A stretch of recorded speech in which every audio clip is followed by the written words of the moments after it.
the camera rolling?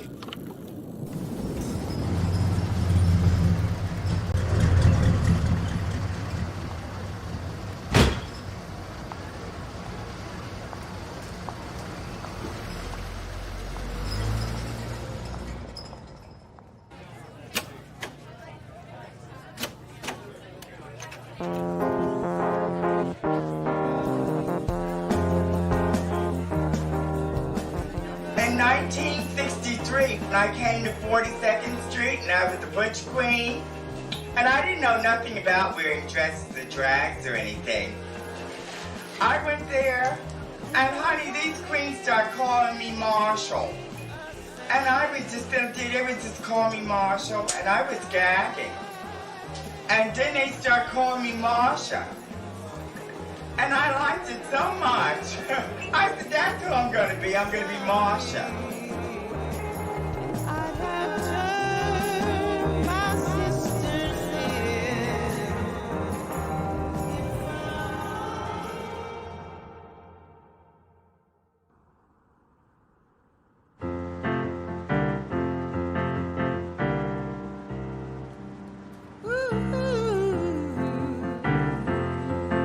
Come on, Marcia, you know you can't stand here.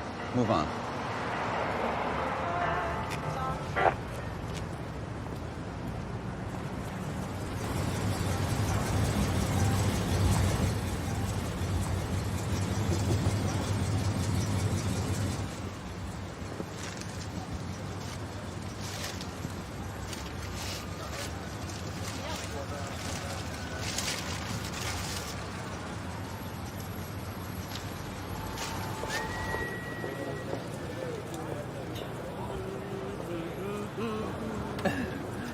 What's with the radio? It's for my party. You better come, girlie. Yeah, I'll be there.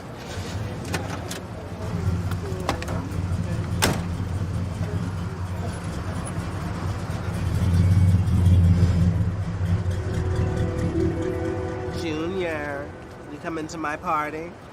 I wouldn't miss it for the world. You got change for a starving actress. I have these for the Queen of Christopher Street.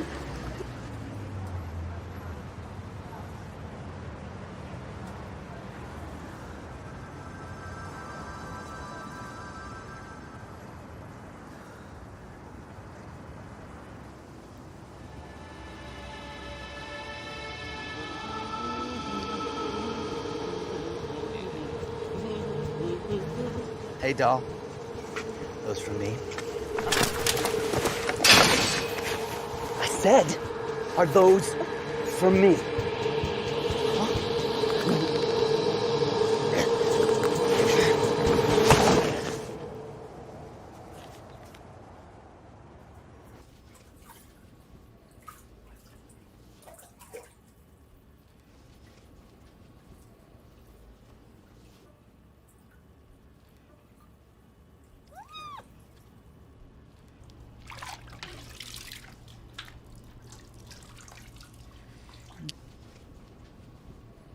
I think every day's my last one. I'm just in this world for the party. After the party's over, I'll be gone. Back across the River Jordan. Out of here.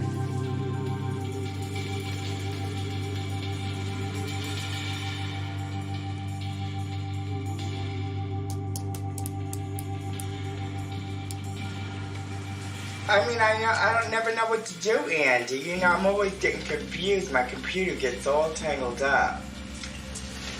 But you always seem to have it together. I try. I don't know how you do it. Every time I see you at the 2020, you're there and you're like the most together person. You're just there and you're so together. It's expected. It's true.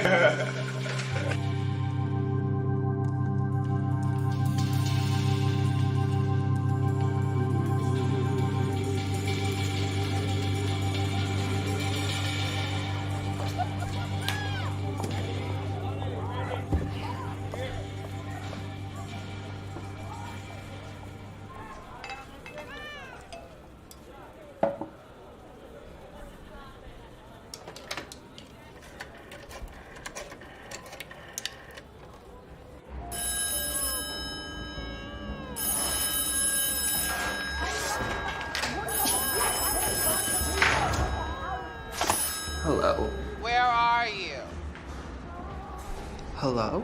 My party? Fuck! Marsha, your party. Oh my god, I'm so sorry. Let's go out. Come on, everyone's going to Stonewall. Washington Square Bar got raided. Everyone was supposed to be coming to my party. Let me finish, girlie. Everyone's going there, and I talked to Ed, and he said that he would let you perform there. All right. On occasion. Well, bitch, I better see you cheering then. Of course, Marcia. I love you. Happy birthday.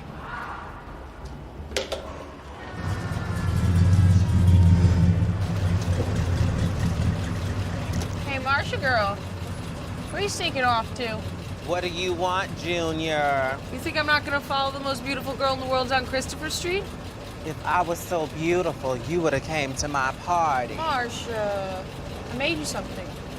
Get in the damn car, Marsha.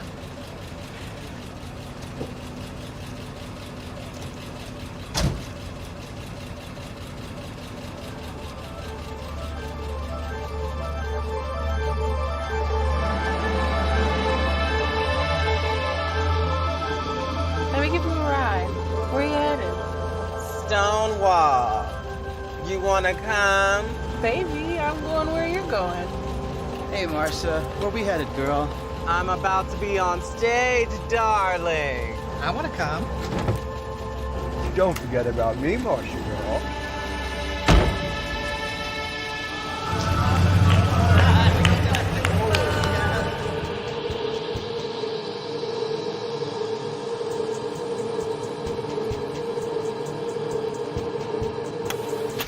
What do you want? We want to come in. You can't come in here dressed like that. You know, we got rules. They let you in. What'd you say? Of course I can come in. I'm performing tonight. It's gonna be legendary. Fine, just keep to the back.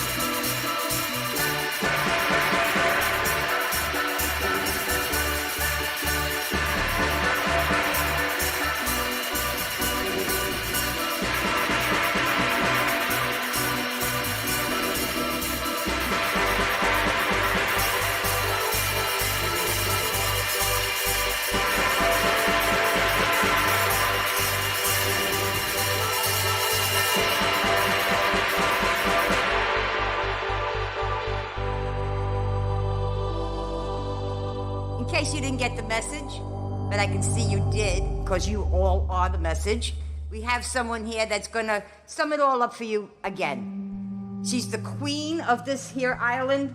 She's the saint of Christopher Street. It's Miss Marsha P. Johnson. If I wanted to be a saint, I would have died for our sins. Honey, I would be a zombie. I'd have turned my sisters in. If I wanted to be a saint, I would sleep when it was dark. I'd be a loyal to the law and not the queens in the park. If I wanted to be a saint, I'd just pray to the pigs. I'd say, yes, Mr. Officer, instead of fuck you, that's my wig. If I wanted to be a saint, I'd just give them my damn clothes. Instead, I'll throw them in the Hudson, toss Daddy Neptune my pantyhose. I'm not saying that it's easy to shine, to love, to twirl. I'm not saying it don't hurt to be awake in this world. But the river keeps on flowing, the water's cool, deep and blue. That river keeps on glowing, shining light right back at you. So stay awake, my darlings. It's all we've got to do.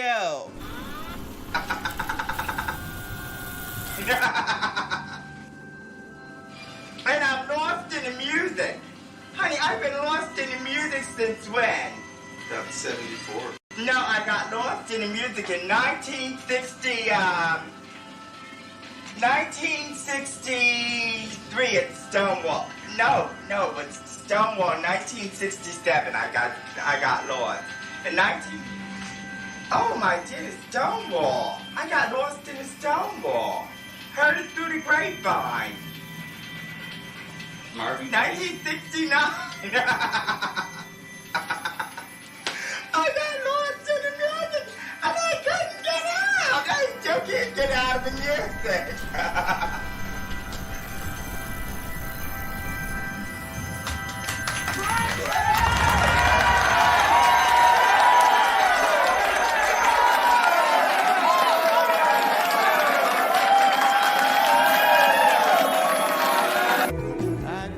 Earth to your majesty.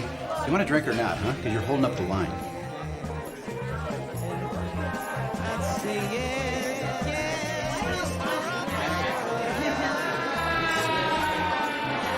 What the hell am I paying him off for? That's my way, that's my way, that's my way.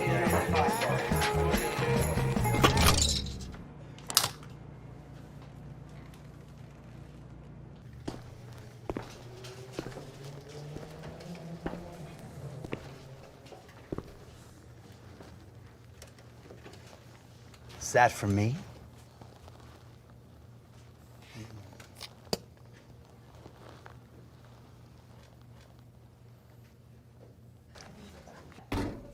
During the daytime, they call us fags and freaks. But at nighttime, we get even. At nighttime, we freak on them.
Greetings, everybody. Good evening.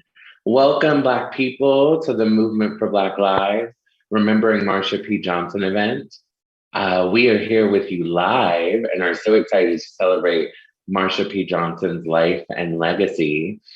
It's a bittersweet occasion because our beloved Marcia would have been 76 years old today. Her death was untimely and shady. She died poor and never got her flowers for the work that she did while she was alive. Today and always, we will celebrate and lift her up and the beautiful contribution that she has made in her life's work in elevating and liberating Black trans people.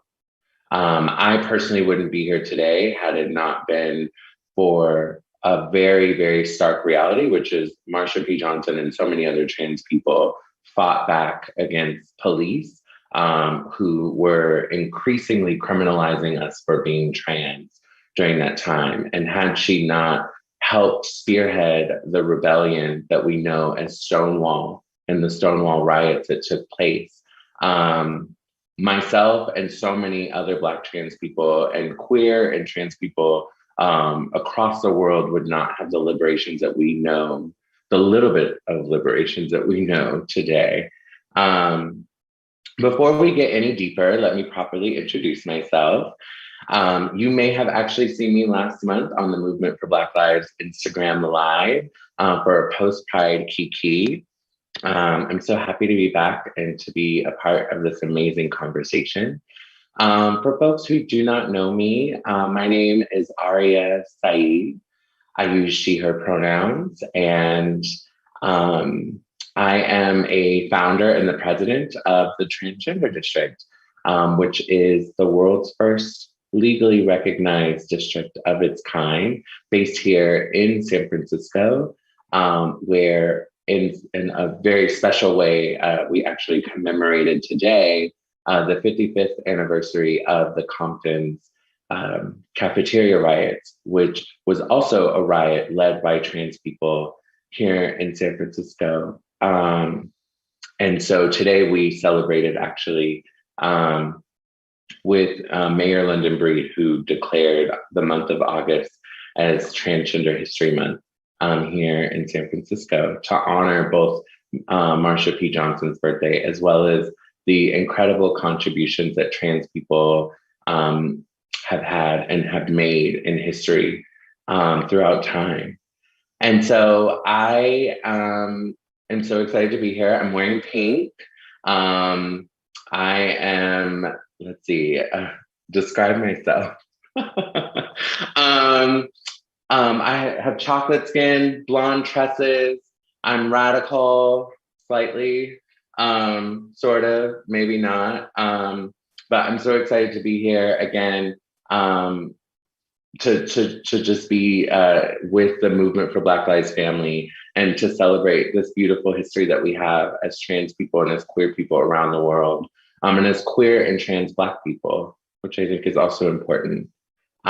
We hope that you had a chance to check out the screening of the beautiful film, Happy Birthday, Marsha P. Johnson, Happy Birthday, Marcia, before this, and wanted to credit and highlight the work that Tourmaline has done over many years in actually curating and archiving and putting together all of these pieces of history that so many times as trans people we don't get access to.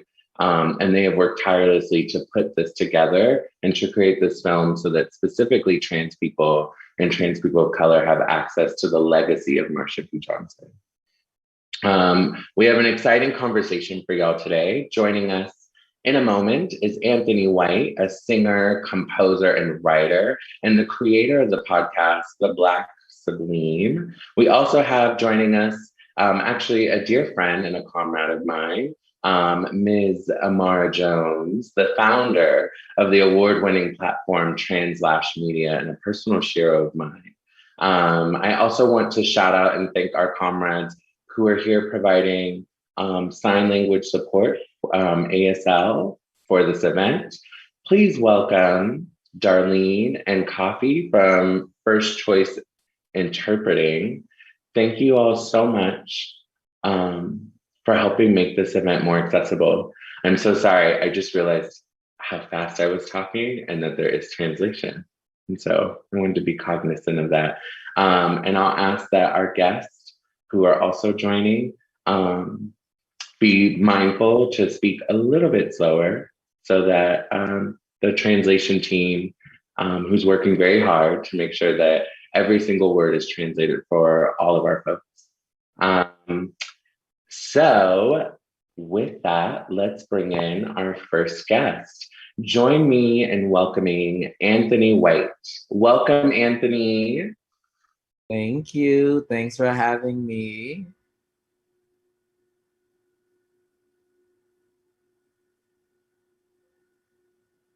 Great. Okay. Sorry, Anthony. Can you share your pronouns and give us a short bio about yourself, like who you are, what you do, and what inspires you?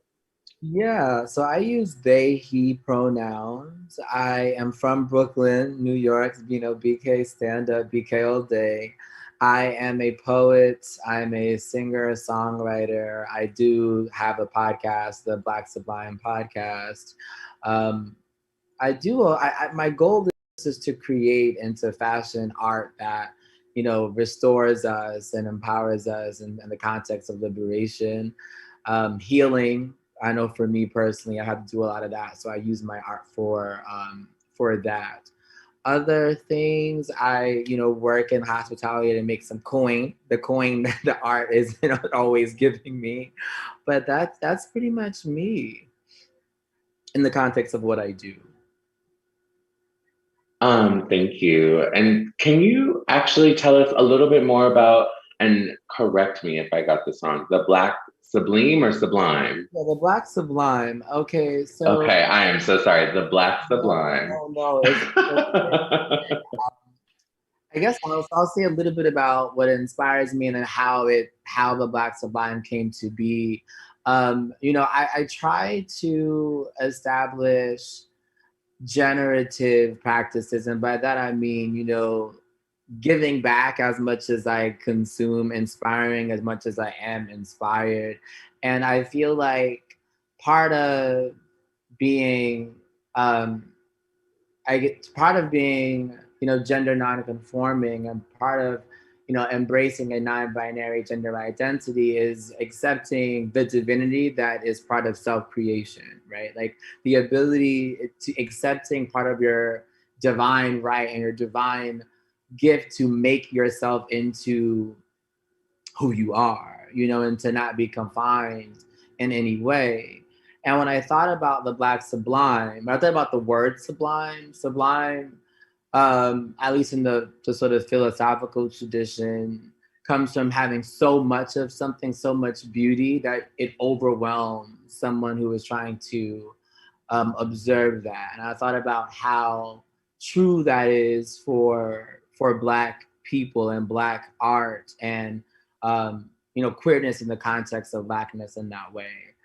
Part of what I try to do on the podcast, though, is make a lot of liberatory rhetoric accessible. Because I feel like if you can do your reading, you can read all these authors that have been made popular or established in academia, and that stuff is not always accessible to everyday people. Like, I don't want to have to read or get a degree in order to have language to defend myself. I don't want to have to, study so much just to have an understanding of my gender identity. Like I should be able to speak about my freedom and to speak about my liberation using the language that I have. Like it doesn't always need to be wrapped up in academic intellectual language. So that's what the podcast, that's what I'm trying to accomplish and with the podcast. And I also like to talk. So there's that. It also does that. It satisfies my own desire to talk and to use language to get myself free. That's amazing. Thank you, Anthony. As a performer, Marsha P. Johnson found joy in everything that she did and spread her joy through Christopher Street and Greenwich Village community. Her friends remember her as a light, a figure of positive energy, but more importantly, as someone who channeled her joy into political action. So, Anthony, how has the arts, music, and performance shaped your life as a Black queer person and as a native New Yorker? I mean, I feel that sort of autobiographically, arts, music, performance provided a safe space. And I think that is probably true for a lot of Black queer folk. It provided a space to express, to imbue value in our expression. So that I would say just as a child. But more than that, I think now, even elaborating on the Black Sublime, what I was saying about academia and intellectual and the abstract, right? Like a lot of this, my freedom should not live in a theoretical place. I should not know only that I deserve the right to live and express and to create myself on an intellectual and abstract plane. Art and music helps render that knowledge to be on an intellectual level, right? On an instinctual level, sorry. Like, you know, I want us to know that we deserve our freedom, just like we know the words to our favorite song. You know, just like a song comes on and you just start singing it, or the song is stuck in your mind and you forgot that you even knew it. Like, that's how I want us to know that we deserve what we deserve. And I feel that art is really the best way to communicate that. Art is really the best way to teach ourselves that. I, you know, don't want us to, as I've said before, you know, lean on the hyper intellectual for that, or the legal for that, for example, as we face a lot of legislature that is transphobic and, you know. So glad that you said that too, because I think it's super important for people to also acknowledge that a huge part of our culture as Black, queer, and trans folks is through the arts and arts and culture, and we have to fight to preserve that, and we need to see more art from the lens of Black, queer, and trans folks. Yes, and I think like it's important for us from many reasons or from many different perspectives, because there's the one perspective of establishing a Black queer like canon, for example. You know, if canons serve to preserve the integrity of our work, canons serve to teach younger artists about the history and the ancestry. And when we study artists, when we study art, we're inviting these ancestors to co-write us, right? We're saying that I want my ancestors that have already done the work to teach me and change me a little bit, to co-author my work. If we don't have a Black queer canon, we are leaning on, you know, white, cis, hetero, patriarchy folks to co-write our work, right? Like we are learning, when we study music, we're studying, if we don't have our own canon, we have to study white, right? We have to study cis hetero. And then we're inviting our oppressors to co-write our work. And like, why would I want to do that? You know what I mean? Like at this point, we have to establish our own cultural institution, our own, you know, canon, so that we no longer have to do that. We no longer have to engage. Like I can call on Marcia and ask her to co-write my work. You know, I can ask her spirit to guide me. So that's really another reason that that we really need to do this work. I will say, and I'll stop talking because, like I said, I like to talk. The New York element is challenging, though, because it's important that we understand like which New York we're talking about. You know, New York. Sorry, Anthony. What's the New York element? Because I'm a San Francisco girl, and while I visit New York quite frequently. Oh, well, I was saying because the question had like a native New Yorker thing in there, and I'm like, you know, I think about that a lot because New York and even San Francisco, right? Like these are places that are hyper capitalist, that consume, gentrify areas where our people once had the ability and the freedom to create for us, right? There is like these urban spaces, urban being city, not urban as code for Black, you know, urban being in these cities, these are battlegrounds really, where the poor and economically disadvantaged are being consumed by capitalist forces. So it's like, you know, when I create art in a place like New York or a place like San Francisco, if I am not careful, it will be commodified. if I am not careful, it will be taken from me. And then, you know, they will ignore my art. If it's too small, they'll snuff it out if they notice that it empowers too many people or the people that should remain in the shadows. And then they'll commodify it once its value is discovered. And we see that with a lot of the, you know, ballroom culture that, you know, as we're witnessing now. So it's tricky. You know, like it's tricky. Like we just have to be stewards, as particularly in new places like New York and San Fran. Like if I was in the middle of nowhere doing my thing, people might not know me, but my art might be safe. I love that thought, actually. So we're gonna dive deeper into that thought, Anthony. And so hold that thought. And while you hold that thought, I'm gonna bring in our girl Amara Jones to join us in the conversation. Amara, are you patched in? You're patched in. Hi. You're on mute, actually. Hey, how are you? You look amazing. You look Thank so you, good. likewise. I love your dress. But we're not here to talk about it, but I still love your dress. Okay. Can I just say you're on mute is the term that I hope becomes like an old school term. 20, 30 years from now, like our youth are gonna be like, what does you're on mute mean? It's gonna be like, girl, we said that back in the day. You know what I thought when you said it was, I thought that you were saying that it would be like the new version of like, I don't know her. Like she's on mute. Well, listen, Amara, we started this question to get to know Anthony a little bit more. And so I'm going to ask you the same. So if you could share your pronouns and tell us a little bit about yourself, who you are, what you do, and what inspires you. Oof. Okay, big questions in a short amount of time. My specialty. My name is Amara Jones. Again, my pronouns are she and hers. I am a Black trans woman who lives in New York. I am a journalist and a storyteller, and I run a project called Translash Media, which looks to center the stories through journalism and narrative of trans women, specifically trans women of color at a time of social backlash.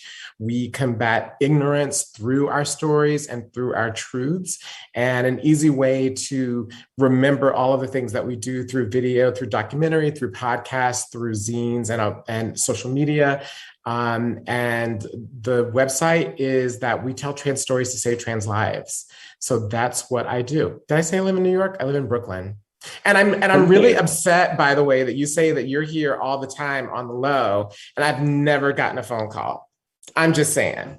Oh, no, I meant pre-pandemic. Oh, pre-pandemic. Okay. You know, I would work a lot in New York, like 12, 13 times a year. And then I have not been back, but I will be. Actually, I'll be hitting you up, both of you, Anthony and Amara, because I'll be there in a couple of weeks. On the low, you know, I know Delta Plus, Delta Comfort, and all of that stuff is flying around.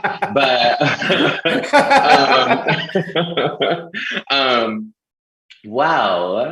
I'm feeling very news anchory. So thank you, Ryan, for these prompts. I appreciate it. So Marcia was a prominent figure in the 1969 uprising at Stonewall Inn, where Marcia, Sylvia Rivera, and other trans and queer people resisted a police raid in defense of their lives and self-determination. Marcia and Sylvia later founded a project called STAR, which was an acronym for Street Transvestites Action Revolutionaries, an organization dedicated to advocating for young trans people and providing them with food, clothing, and shelter. And so oftentimes trans folks aren't given resources and have to create their own pathways to gain support and freedom. They also often have to take ownership of sharing their stories. And so you've done exactly that, Amara, with the Translash Media platform. What inspired you to create it?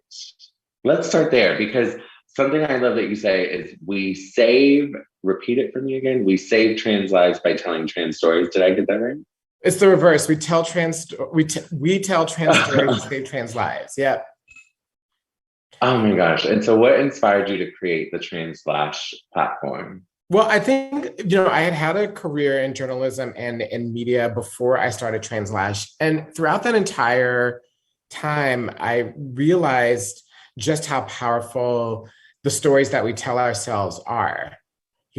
Stories are the way that we create memory. Stories are the way that we deem who or what's are important, right? The stories that get told underscore who we think is important. And who we think is important in our society is sadly the way that we actually communicate value. And it was really clear to me from being a Black trans woman with the background and the skills that I had that our stories weren't being told, and that was having an abject impact on our ability to be able to have space, to get resources, and to survive in the society. To me, all of those things are linked. And so therefore, I decided to just initially tell my story, like what was it like to be a trans woman in Trump's America? That's actually how I started to think about and to conceive the story. And so I called in the favor of a friend of mine who's a cinematographer in Atlanta who shoots for a whole bunch of people. And I was like, I'm calling in a favor. And he pulled a favor and just followed me around. And then we structured that into a documentary and then put it up on my Facebook page, literally.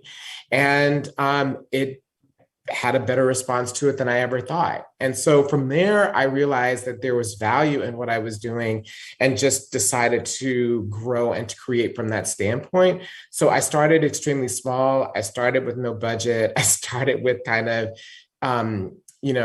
a very limited sort of capability at the time, but with the skill and knowing how to be able to construct stories and tell them. And that's how I started Translash. And I think that the motivation that I have is the same that I have as now. And as I told people at the same time that for me, if I was going to go down this road, I was going to tell my story, and then I was going to tell the story of our community, and then I was going to tell the story of our country in this moment. And that pretty much that approach is something that we've just continued to do the whole time, just in much larger ways. And, I think that what is so compelling about Marcia, there's so many things that are compelling about Marcia. I think that that's why her legacy has grown over time and continues to create power as time goes on and is an inspiration for us all. But for me, one of the most critical things about Marcia is understanding the power of controlling your image as a way to assert your humanity and your presence. And that's just what she did to stunning effects. And understanding this intersection between image making, media, and activism, which was well before her time, 40 or 50 years before her time. That's very much still how, many of us continue to move through the world today. So I think that there's a direct inspiration for me from Marcia's work. And just understanding again that our ability to be able to tell our stories and to tell them in a way so that other people can hear them, and to tell them in a way in which we approach them as being serious stories is very, very vital to me. Mm-hmm. Something that I love that you do with the Translash platform as well, Amara, is telling our stories with a kaleidoscope of perspectives. And I think, the reality is as trans people, we've always been visible. And I think that's an interesting thing to hold. We've been seen, but we weren't heard, right? And so many years, and we've seen that over time on television shows and in movies, or just in popular culture, this way that we and our experiences were seen, or we were seen on Jerry Springer or whatever, but but we didn't have agency to talk about our bodies or our lives or experiences. And then now, I think in the beginning of this sort of era of visibility for trans people, there's a way that we kind of got, I don't know, scrubbed clean, right? If you will. Like there was this very particular experience of a trans experience that you would see sort of being celebrated. And so, you know, you and the Translash team tackle all these different conversations, even if they're complicated for the broader public who may still be sort of learning about trans people and their experiences. And you talk about them with just as much energy and passion as sort of the stories that are like the lifestyle pieces in media, like, you know, the first trans person to XYZ, right? Like, and so I always love that there's that authenticity because it really does promote that this space is for trans folks by trans folks, and that it's not super filtered or heavily curated, but you know, our opinions and our experiences and all those things, all of them are equally valid, depending on the kaleidoscope that we look at the stories, right? Yeah, I really appreciate that. And, you know, sometimes like you have to hear people say things back to you. So I really appreciate the gift that you just gave me from that point of reflection, because I think that that's absolutely the case. I think that like what I do and what my entire team does is primarily for our community. And then it's secondarily for everybody else, right? And I think that, so therefore then that means that the conversation is totally different. You know, I don't start from a standpoint of proving our validity. That's an assumption. And then I want to hear what you have to say. And it just reminds me of something like the second video that we did, I was talking to Yari Jones and she said very pointedly, she was like, the world needs to listen to us. And I said, oh, you mean about trans issues? And she said, no, I mean about everything. Come through. And I think that like that's actually in my mind the way that I think about what we do is that like, no, we should be heard on everything, right? We don't have limited experiences. And I think that our experiences are extremely valuable in this moment. And I believe that who we are is actually essential to this particular moment. I don't believe it's marginal. And I think that anything that tries to paint us as being marginal is really enraging. And that's why I think that it's so vital, the work that's been done, you know, especially by Tourmaline and others, to resurrect the idea of Marcia and to show this person who was supposedly marginal and marginalized in her time was and is actually an essential figure that we need to know about. And I think that that continues to be my approach to our community in almost every single way imaginable. Because as you said, we're not only limited, and it's interesting how even the way that people are consuming us, to Anthony's point, which I did catch earlier, that even the way that people are consuming us in the wider world is big. That is to say that there are lots of different types of people and places that are interested in our stories, Sephora, and you know, you name it. But it's still through a very specific lens and a very specific box. And I think that what's really powerful about our experience is that it's so much larger than that. And that's what I hope to try to capture through my work and through the work of our team. So thank you, Aria. Of course. Let's patch Anthony back in. So, you know, if Marcia were here, I think she would be a little peeved that we had nerve to talk more about our work than her and her legacy. I don't think a lot of people, you know, I think sometimes when we pass on to the next life or the afterlife, there's a way that we kind of get curated into like sainthood. But for those who may not know, Marcia was a diva. Marcia was doing incredible things with Andy Warhol and with the queen of the club, honey. Miss Thing was like, me, darling, I have arrived. And that is one of the many reasons why we love her. And so I'd love for us to talk a little bit more about Marsha's life and legacy and what that means for y'all. And so here's a question that I absolutely love, which is, what was the first moment you learned about who she was? And take us there. Take us back to that moment that you first discovered Marsha. And Anthony, would love for you to start. I remember reading this question and being transported back to like Chi-Chi's, like, and I was young and probably too young to be in the club, but no, definitely too young to be in the club. But anyway, I was in the club talking to someone, and somebody older, an older queen was like, "You need to know your history." And because I think at the time, like I felt like I knew something. I was good in school.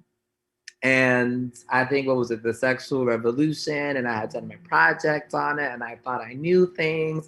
Of course, Marsha's nowhere in the text. And I think somehow we got into this conversation at the bar, and they were like, "Child, you don't know what you're talking about. Like, you're talking about history that you learned in school, but you are left out.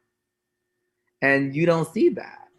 And I was told that, so then I research on my own. I think I was probably like 19 or something like that. And when I reflect on it, I think, I don't know, I think I am a little regretful of how I first interacted with her life and her legacy. And I think it was because I was so afraid. And what I mean by that is, on one hand, I was very inspired by her. Not mainly, but a feature of my inspiration was because of her complexion. I loved that we can celebrate and respect her femininity and a brown-skinned person. I do sometimes, I feel like, femininity is considered more authentic in lighter skinned folk. So for me, I felt inspired. But then I also felt like my fear as a 19, 20-year-old allowed me to turn her life into a cautionary tale. Her untimely death and murder, as we all understand, made me feel like this could happen to me. And it made my morbidity in the front of my mind, and it already was, right? Because there already were many other reasons that my mortal life was in the front of my mind. And this cautionary tale, that her life became a cautionary tale. And when I say I regret that, that was my fear, reducing her legacy. And we should not do that to each other. We should not do that to our ancestors. We should not sort of take the power out of the word, out of the story, and reduce it to a reason to be afraid. As I matured and understood myself, I was able to undo that. But that's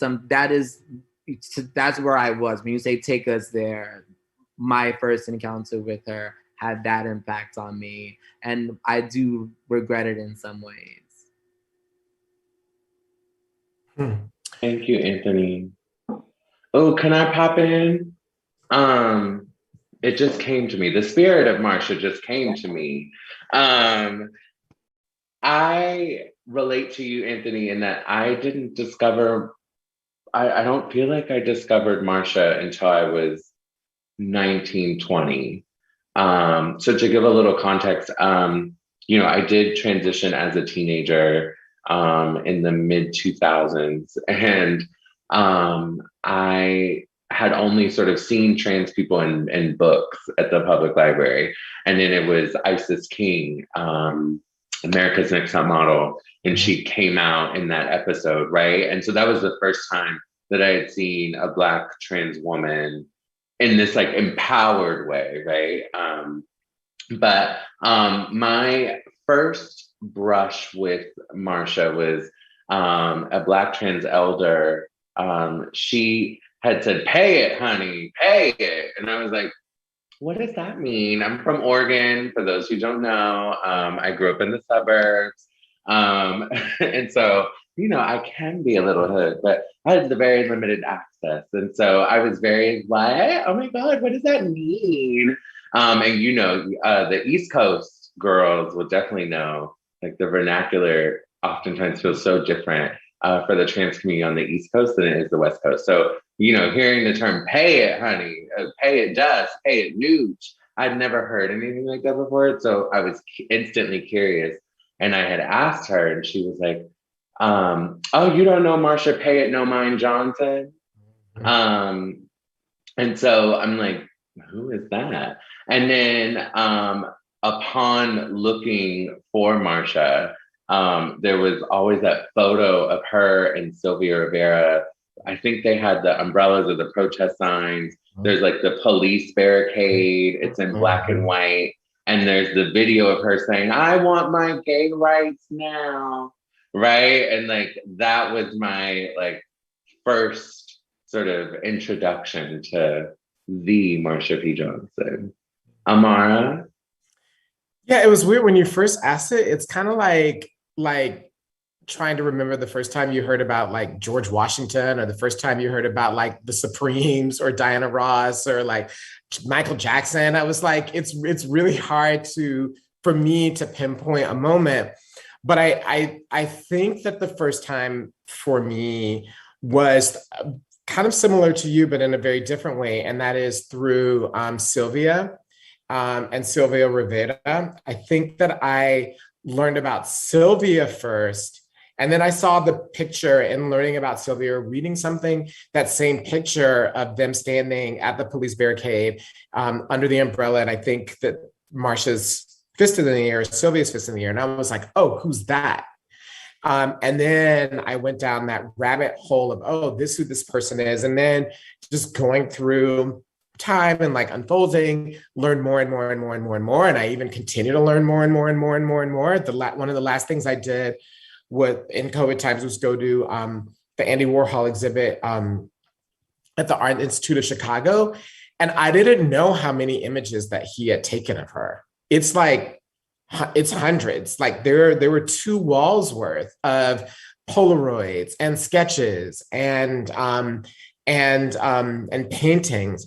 And he was captivated by her, which means that for this person who had shot all these famous people, that there was something about her that was that stood out more than all of the other prominent people at the time that he was also filming. And that also deepened kind of my interest in her. So I think that I learned about her through Sylvia. And then that makes sense because Sylvia said that in the deepest points of her depression or other difficult times, that the only person who she would answer the door for and who would get her out of bed would be Marcia.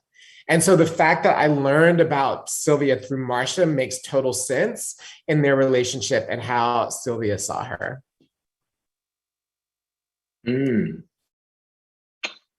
I love that. I love their friendship and their sisterhood and their camaraderie.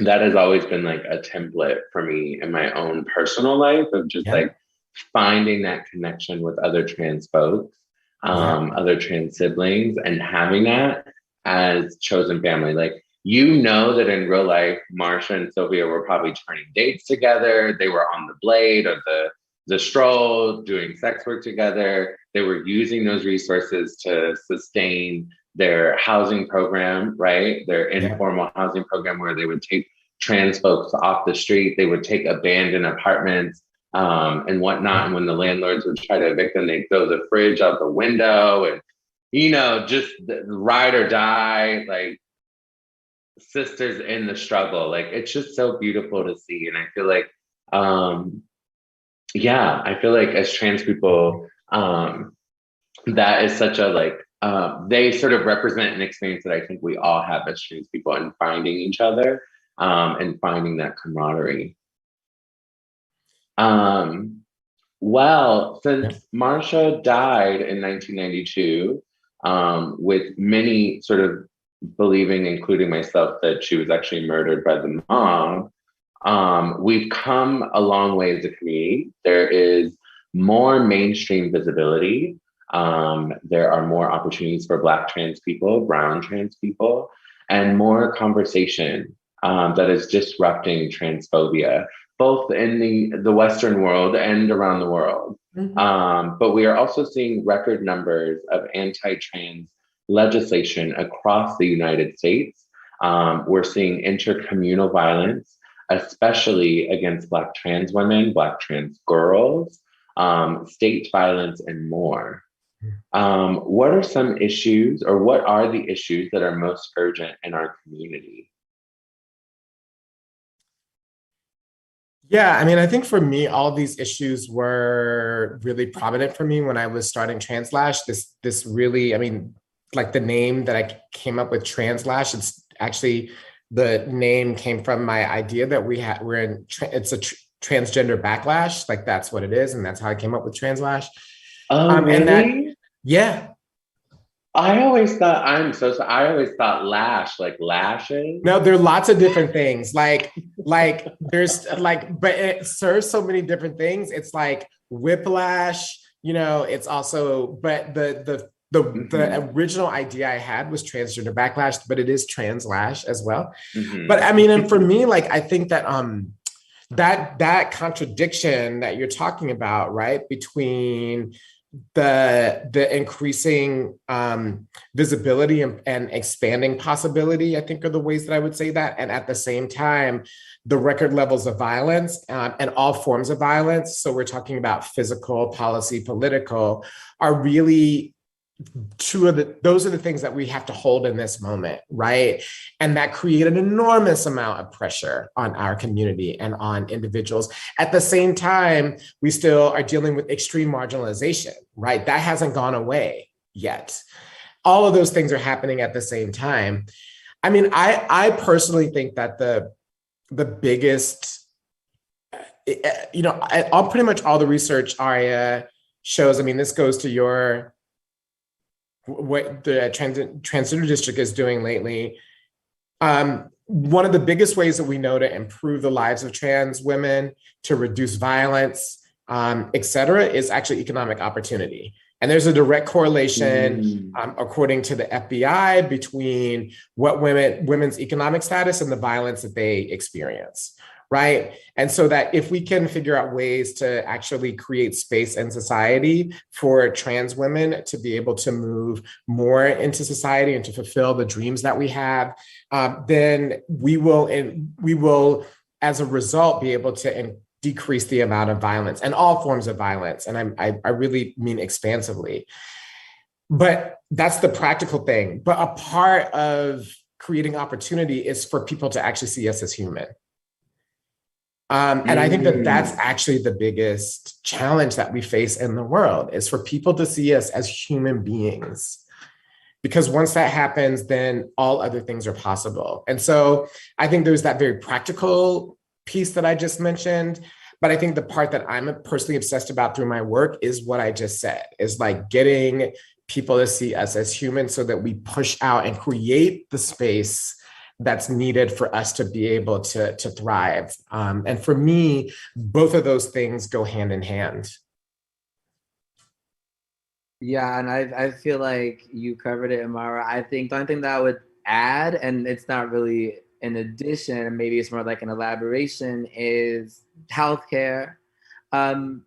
Obviously, it's covered, and when you say all forms of violence, we also mean that, right? I just want to name it because I feel that the violence that goes on in the healthcare industry against Black women, it's crazy. I would also, and I don't think I disagree. Maybe I'm just like tired. I don't know. Like the work of getting other people to see trans folks, Black people as human beings is just so, I'd be tired. And I'm sure everyone has had that experience too, of just insisting on our humanity and sharpening our tool, right? We just get better and better at telling stories, get better and better at our craft, get better and better at navigating. But something is not, it's not us, and it's not in our ability to execute this. Like, a part of me feels that the work in seeing folks as human being is the oppressor's work. And I think for me, I want I think I just want to have enough power, which I think is the point of the economic benefit, right, that you were saying. Enough power via economic benefit to be left alone. Because my work can be bomb. I can write the best poem, the best this, whatever. If someone doesn't want to see me as human, you know, they won't. And a lot of this, particularly if you're talking about a Black trans woman, you know, white supremacist, patriarchal, blah, blah, blah, there's triple oppression. So there's difficulty in seeing Black people as human. There's difficulty in seeing queer people as human. There's difficulty in seeing women as human. There's difficulty in seeing trans folks as human. It's like I could spend my whole life trying to make a play or something to get that across. I just really just want to be to get my coin, my purse, and be left alone.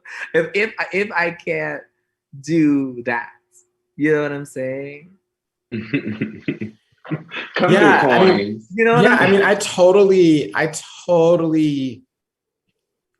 hear and feel all of that, and I think the thing that I am left with and thinking about the relationship with Marcia is how, like, she experienced all those things firsthand, but like never let go of constantly asserting that she was a human being who was deserving of respect and deserving of honor and deserving of the things that she was demanding. And I think that that's one of the things that we get from her images, right? Like everything that you said was thrown at her, and yet there she is, like, in her fullness.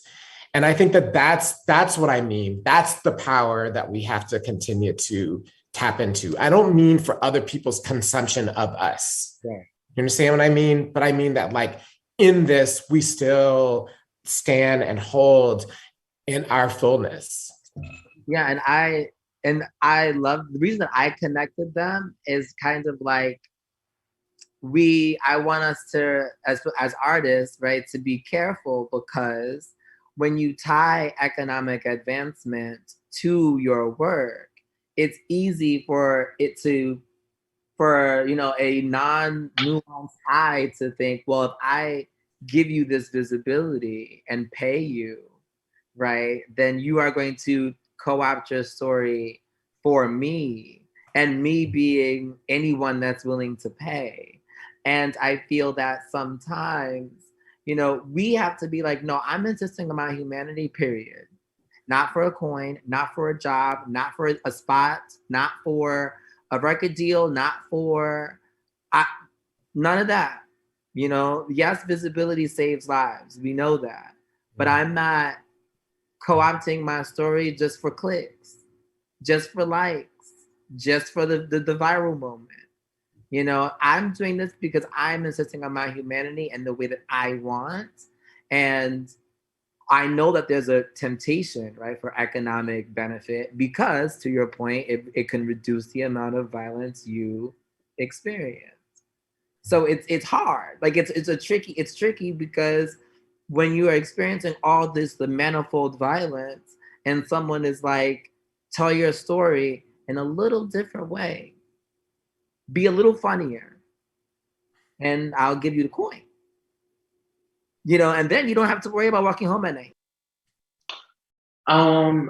Well, I mean, okay, well, I want to offer, a different view in response to what you were saying, Anthony. I think at a baseline, we see that the access to opportunities once you transition as a trans person completely shifts. And I think that's universal regardless of age. However, I think when you transition younger, there is a way that you are tracked into only sort of three economic opportunities as a Black trans person, right? So as for me, like when I transitioned as a teenager, I think I had no idea that the world would treat me the way that they did. I mean, I had this hope of just like, okay, let's get it over with. I mean, this is old school tease, like get it over with and then, go stealth.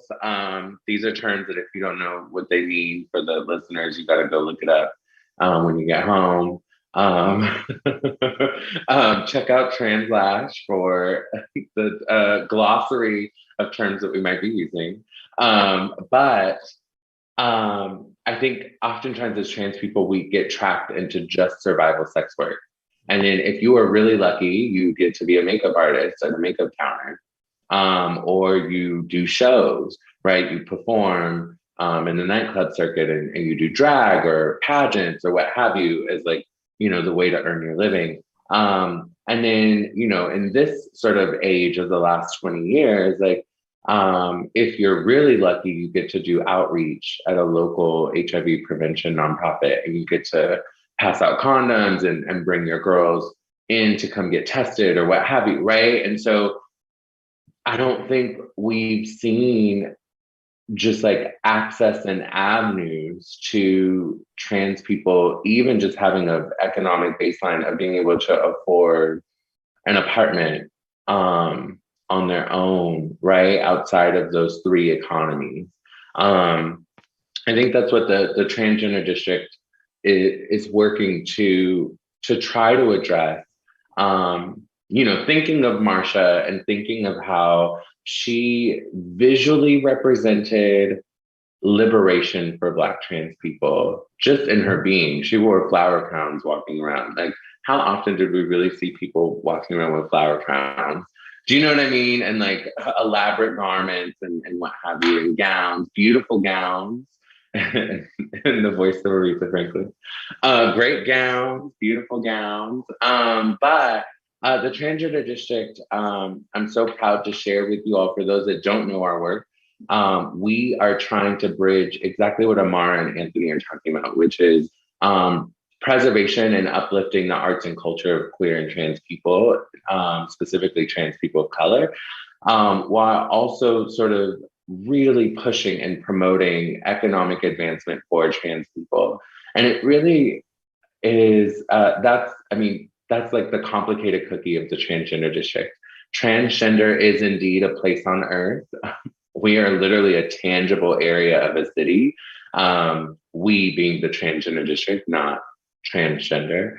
But our work is working to preserve both of, showcasing the art and the talent and the contributions of Black, trans, and queer people and non-binary folk, not just in present day, but also throughout time. And then we've recently graduated our first cohort of Black and brown trans entrepreneurs, and really sort of in response to this idea that we've sat with, where we saw that, we just didn't get those opportunities outside of the three areas I was just talking about. And so what would it look like if trans people said, okay, you know what, we're not waiting around for white folks to feel guilty enough to hire us. We're not waiting around for the world to sort of hold that they need to be equitable. When you walk around in your city in New York or San Francisco or LA, do you see trans people working at the coffee shop or the bookstore or the dry cleaners or the driving the public transit station buses or the trains or, the transportation workers? Do you see trans healthcare providers? You don't. And so what does it look like for us to say, you know what? Trans people need to own the ground underneath them. And Black trans people deserve to be invested in their dreams and aspirations. And so in terms of opening a business in hopes that they then will hold a commitment to hire trans people from the community. And so in our cohort, a Black trans woman just launched her shapewear e-commerce store. She's already sold out of her first wave of inventory. We also supported a co-op group starting their own coffee shop in the neighborhood, and then similarly, working to sustain Black trans artists with our upcoming events like celebrations and Riot Party, which happens at the end of this week, celebrating the Compton's cafeteria rights, but working to sort of hold both, because it just feels like it's the solutions for our community don't seem to come fast enough. I'm getting a time signal, so I'm gonna pivot. We're gonna switch gears. Marcia said, "We believe in picking up the gun, starting a revolution if necessary." How do y'all feel about that? What will we do? What will we do if our demands are not met? Anthony, do you want to? Yeah, I feel a lot of things. I mean, I think she's right. Well, okay. I'll say that it's all right if you're not a revolutionary. I don't consider myself a revolutionary. I consider myself to be an agent of change, but to be a revolutionary in a true sense means that you're willing to be the enemy more than we already are, but the enemy of the state. Like, for real. Like, we're willing to be fully illegal in a way that a lot of us, like, our citizenship is questionable, right? As we know, as Black people, as Black queer folks, and for the trans community. Like, we know that the citizenship is, how much am I getting the benefit of this Constitution? But to pick up that gun and shoot a cop or whatever the things that would need to be done to ensure that you have your freedom, but means that you are, an enemy. I feel that, like I said earlier, just to wrap for me and leave more time for Amara, is like that I think I just want to be left alone. Like, I would be fine with doing my work, creating my art, and broadening my community, physical and digital or whatever. But I don't think I'm ready yet to be like a full-on enemy of the state. Thank you, Anthony. I'm sorry. I think that our existence is revolutionary.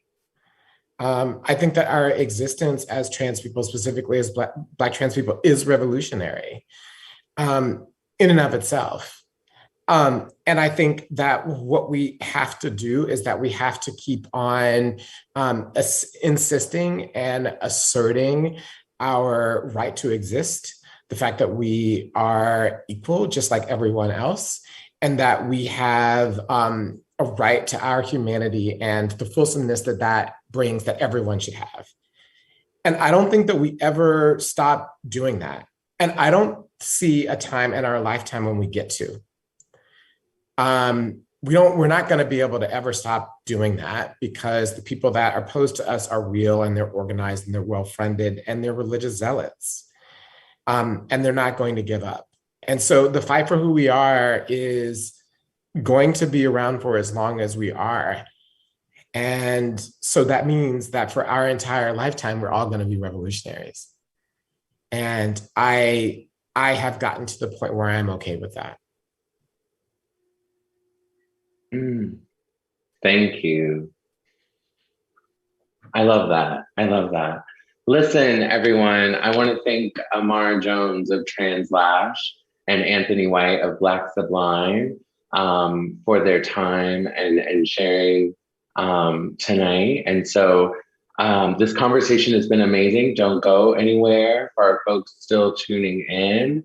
Let's take a break and hear from our musical guests. Join me in welcoming a polar flower child as they play a sweet musical tribute to our beloved Marcia. Hello, everyone. My name is Apollo Flowerchild, and I'm a transgender, gender nonconforming Black musician from Brooklyn, New York. And the song I'm doing for you today is my single, Bloody Hands. And this song is very much an anthem for, surviving a tough time, surviving a difficult time in your life. And I feel for the past few decades, especially in America, it has been a tremendous struggle and continues to be a tremendous struggle for the fight for trans and Black liberation. And I believe that this song is meant to be a battle cry for those who are growing and changing and evolving despite the struggle. And I just wanted to be able to share that anthem with you all. So here's Bloody Hands.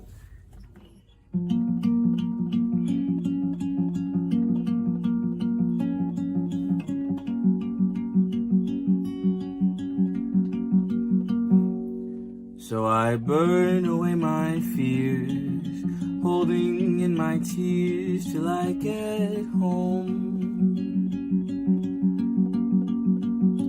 They said love is the key. Maybe you're the one mistake I need. To know no one's right for me. I'm regretting every choice, destroying all the things that I hold dear.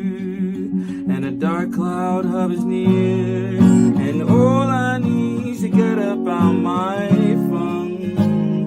You broke me down, I built myself back up again, feeling more vulnerable than I have ever been. Find something that you love and hold it within your bloody hands.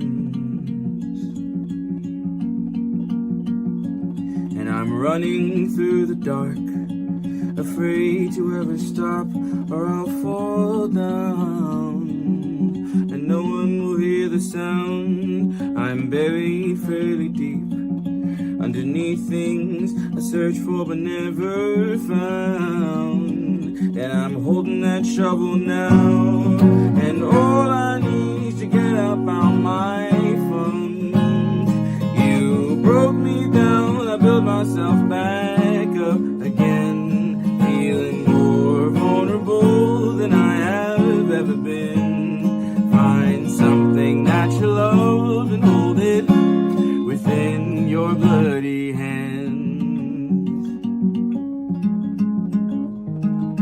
And though my past is stained with blood and scars from all the ones that I've ever loved, I'm cutting through the thorns this time. I'm leaving nothing undone. And now I am all out of my funk. I can breathe again, learn to love someone else, standing tall amongst the clouds even though I'm scared. I can't wait to hold you with my two hands, 'cause you're all I have, and you're all I have. And I was the last stepping stone to being better than I've ever been before. And when I cry, I'll cry, I'll laugh, and then I'll die. But I won't waste another second dwelling on my bloody hands.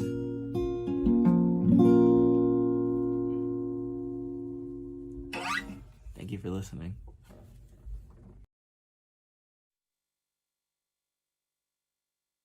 That was beautiful, Apollo. Apollo Flower Child.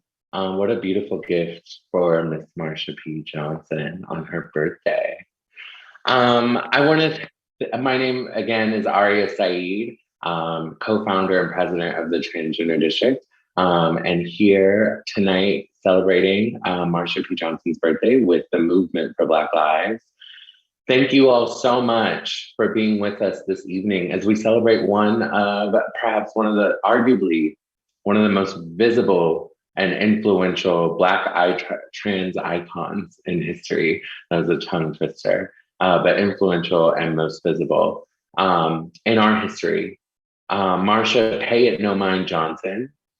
Here at Movement for Black Lives, aka M4BL, we will be celebrating Marcia all week long. So make sure to stay tuned and plugged in to all of our social media platforms. If you feel inspired to take action towards protecting the lives of Black, trans, queer, gender nonconforming people, I want you to do me a huge favor, which is to text the word protect to the number 90975. Again, for those listening in, you're going to text the word protect, and it might pop at the bottom of the screen, but to the phone number 90975 to get information on how to contact your local state representatives and demand justice, especially in light of the way that the world is right now, where we see more anti-trans legislation pieces still across the country and more violence against trans people at the hands of the state, especially in parts of the country where trans people are more impacted, not just with these new legislation pieces, but age-old oppressive legislation pieces that seek to continue to harm and disenfranchise our people. I want to thank our lovely sign language ASL interpreters tonight for all of their work. I'm sorry if I talked a little fast.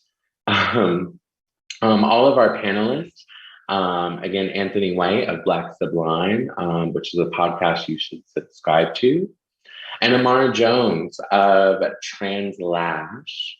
We want to thank ACT TV, the Movement for Black Lives TG and CI working group, and everyone behind the scenes that made this event possible. Thank you so much. And so I'm Aria Saeed, your lovely host for this evening. Thank you. And I'm signing off. Have a good night, everyone. Thank you.